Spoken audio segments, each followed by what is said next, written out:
Hi வணக்கம், welcome to ships kitchen. இன்றைக்கி நம்ம சாம்பார் சாதம்க்கான ரெசிபி பார்க்க போகிறோம். அரிசி 1 கப் எடுத்துக்கலாம், துவரம் பருப்பு 1/2 கப், 1/2 கப் எடுத்துக்கலாம். ரெண்டும் நல்லா சோக் பண்ணிவிட்டு ஊற வச்சிடலாம். தேவையான வெஜிடபிள்ஸும் கட் பண்ணி எடுத்துக்கலாம்.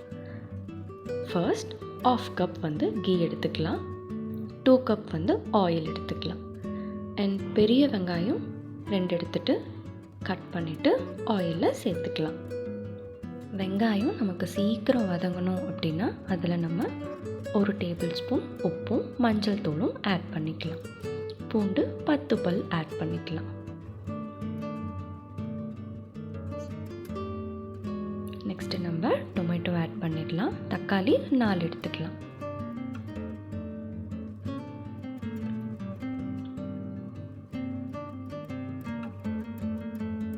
இது நல்லா ஃப்ரை ஆகட்டும்.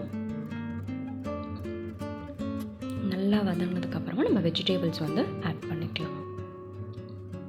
ஸோ முருங்கைக்காய், கேரட், உருளைக்கிழங்கு, கத்திரிக்காய், ஸோ இது எல்லாமே நல்லா ஆட் பண்ணிக்கலாம்.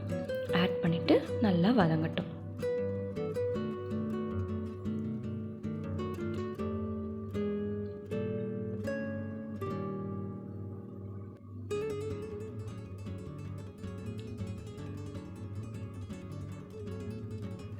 இதெல்லாமே வதங்கினதுக்கப்புறமா மசாலாஸ் ஆட் பண்ணிக்கலாம். ஸோ மிளகாய் தூள் 4 டேபிள் ஸ்பூன், மல்லித்தூள் 2 டேபிள் ஸ்பூன், உப்பு நமக்கு தேவையான அளவுக்கு எடுத்துக்கலாம். இதெல்லாமே ஆட் பண்ணிவிட்டு நல்லா மிக்ஸ் பண்ணி விட்டுருங்க. நல்லா மிக்ஸ் ஆனதுமே நம்ம ஆல்ரெடி ஊற வச்சுருக்கோம் இல்லையா அரிசி பருப்பு, ஆட் பண்ணிடலாம்.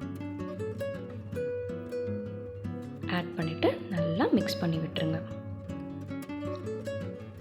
இதில் நம்ம வாட்டர் ஆட் பண்ணிக்கலாம். ஸோ 1 கப் அரிசிக்கு நம்ம 4 கப் தண்ணி ஆட் பண்ணிக்கலாம். அண்ட் நெல்லிக்காய் சைஸில் புளி தண்ணியும் நம்ம ஆட் பண்ணிக்கலாம். நல்ல ஒரு டேஸ்ட் கொடுக்கும் நமக்கு.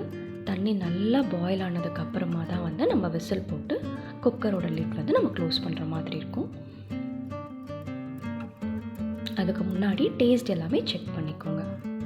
ஸ்பைஸ் டேஸ்ட், உப்பு கரெக்டாக இருக்கானது டேஸ்ட் பண்ணிக்கோங்க. டேஸ்ட் பண்ணதுக்கப்புறமா நல்லா கொதி வந்ததும் குக்கர் மூடி போட்டு நம்ம க்ளோஸ் பண்ணிடலாம். அதுக்கான தாளிப்பு நெக்ஸ்ட் நம்ம ரெடி பண்ணிடலாம். ஆயில் 1 டேபிள் ஸ்பூன், கடுகு 1 ஸ்பூன், சீரகம் 1 டேபிள் ஸ்பூன் ஆட் பண்ணிக்கலாம். வரமிளகாய் ஒரு 5 எடுத்துக்கலாம். கருவேப்பிலையும் சேர்த்துக்கலாம். அண்ட் நமக்கு நல்ல ஃப்ளேவருக்காக பெருங்காயத்தோடையும் நம்ம ஆட் பண்ணிக்கலாம். இதெல்லாமே ஆட் பண்ணிவிட்டு எடுத்து வச்சிடலாம். ஸோ நமக்கு சாம்பார் சாதம் ஒரு 4 விசில் போல் வந்ததும் இந்த தாளிப்பை நம்ம அதில் ஆட் பண்ணிட்டா நமக்கு சாம்பார் சாதம் ரெடி ஆகிடுச்சு. இப்போ நம்ம தாட் ஆஃப் த டேக்கு வந்தாச்சு. ஸோ காலையில் நம்ம எந்திரிக்கும் போதே ஒரு சின்ன பாசிட்டிவ் தாட்டோடு இருந்தால் அந்த ஹோல் டே ஒரு நல்ல சேஞ்சாக இருக்கும்.